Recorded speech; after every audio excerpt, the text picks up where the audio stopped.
Assalamualaikum warahmatullahi wabarakatuh.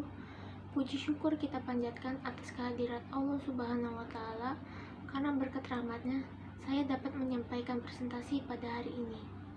Salawat serta salam selalu kita curahkan pada junjungan kita Nabi besar Muhammad Sallallahu Alaihi Wasallam. Perkenalkan, saya Kansa Khadijatul Zahra dari kelas 11 MIPA 4 absen 17 ingin mempresentasikan bab muamalah. Pertama-tama, hal yang akan saya bahas adalah prinsip ekonomi Islam. Menurut Kamus Besar Bahasa Indonesia, prinsip adalah asas atau dasar, yaitu kebenaran yang menjadi pokok dasar berpikir atau bertindak. Istilah ekonomi sendiri berasal dari bahasa Yunani yang artinya aturan atau manajemen rumah tangga. Istilah ekonomi juga mengalami perkembangan menjadi sebuah disiplin ilmu pengetahuan, karena masalah ekonomi telah menjadi perhatian publik. Masalah ekonomi menjadi bahan pembicaraan banyak orang, mulai dari warga biasa sampai para politikus dan para pejabat negara.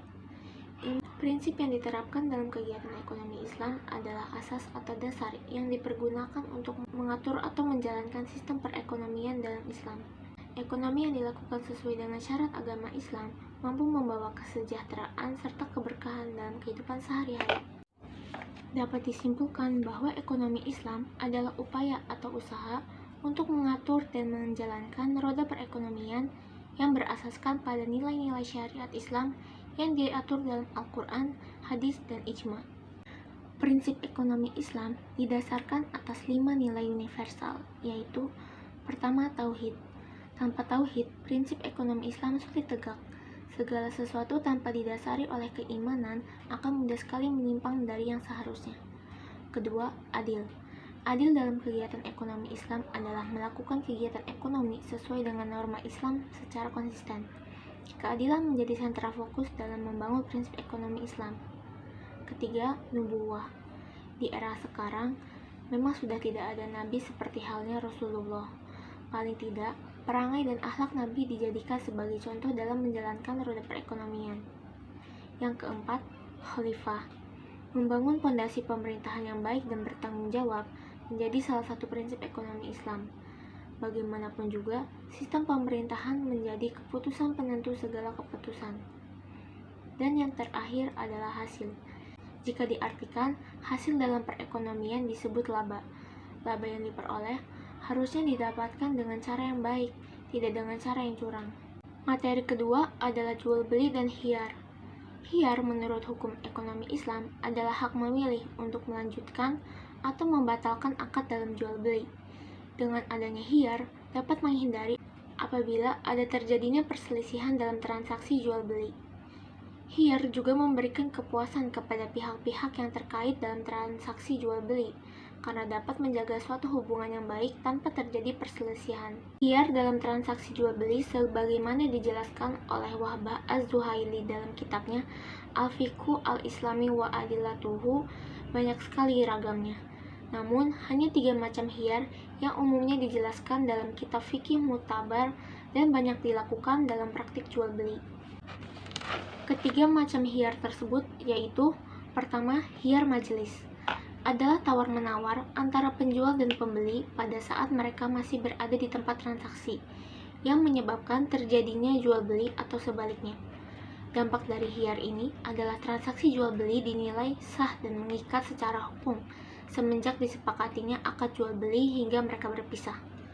Kedua, khiyar syarat, yaitu khiyar yang dijadikan syarat pada waktu akad jual beli.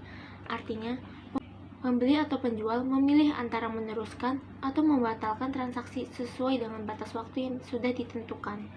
Setelah hari yang ditentukan itu tiba, maka jual beli itu harus dipastikan apakah dilanjutkan atau tidak. Ketiga, khiyar aib.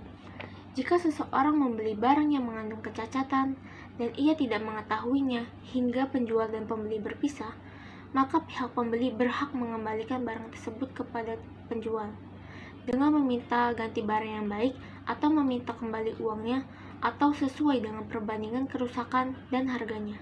Beberapa hikmah disyariatkan khiyar dalam Islam antara lain dapat mempertegas adanya kerelaan dari pihak-pihak yang terikat dalam jual beli, mendatangkan kenyamanan dan kepuasan bagi kedua pihak, dan menghindarkan terjadinya penipuan.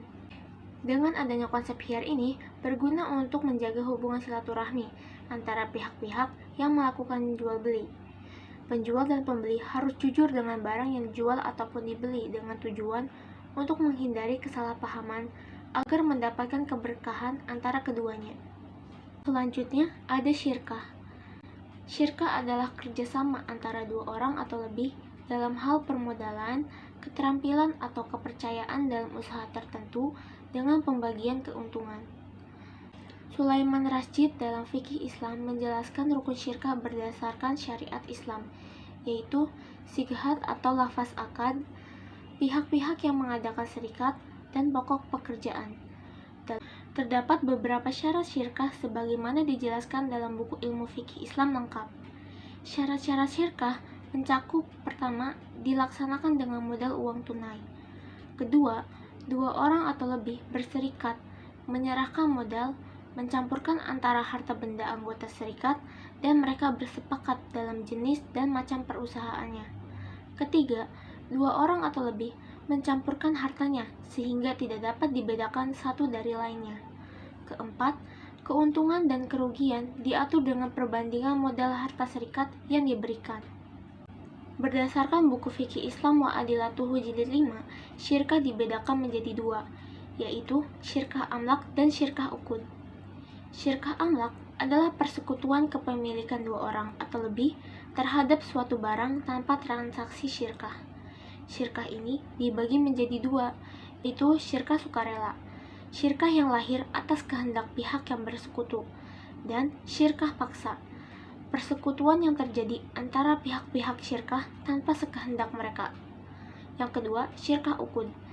Syirkah uqud adalah transaksi yang dilakukan dua orang atau lebih untuk menjalin persekutuan dalam harta dan keuntungan. Materi terakhir adalah riba dan bunga bank.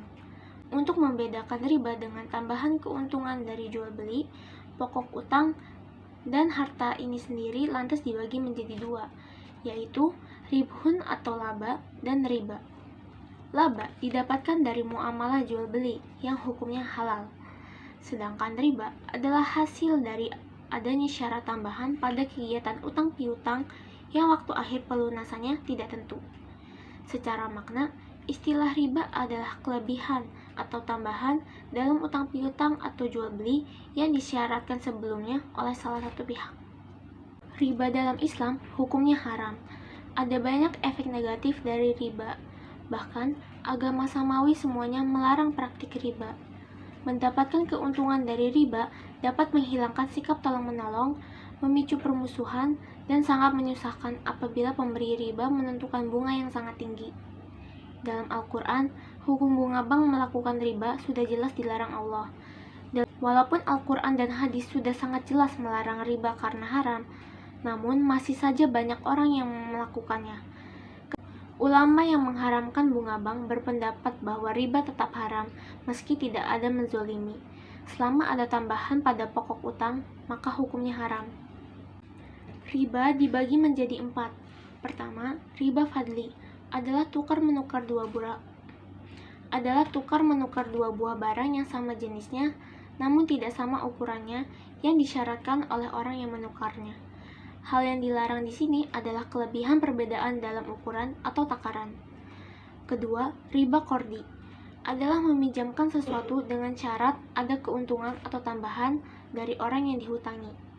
Ketiga, riba yad adalah jual beli atau pertukaran yang disertai penundaan serah terima barang yang ditukarkan. Keempat, riba nasi'ah adalah tukar menukar dua barang yang sejenis maupun tidak sejenis atau jual beli yang pembayarannya disyaratkan lebih oleh penjual dengan dilambatkan.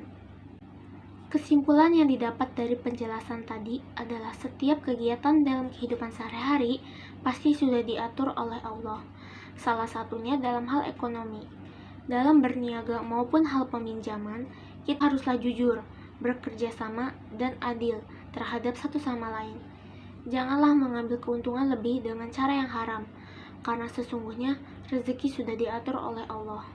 Sekian presentasi saya pada hari ini, kurang lebihnya mohon maaf. Wassalamualaikum warahmatullahi wabarakatuh.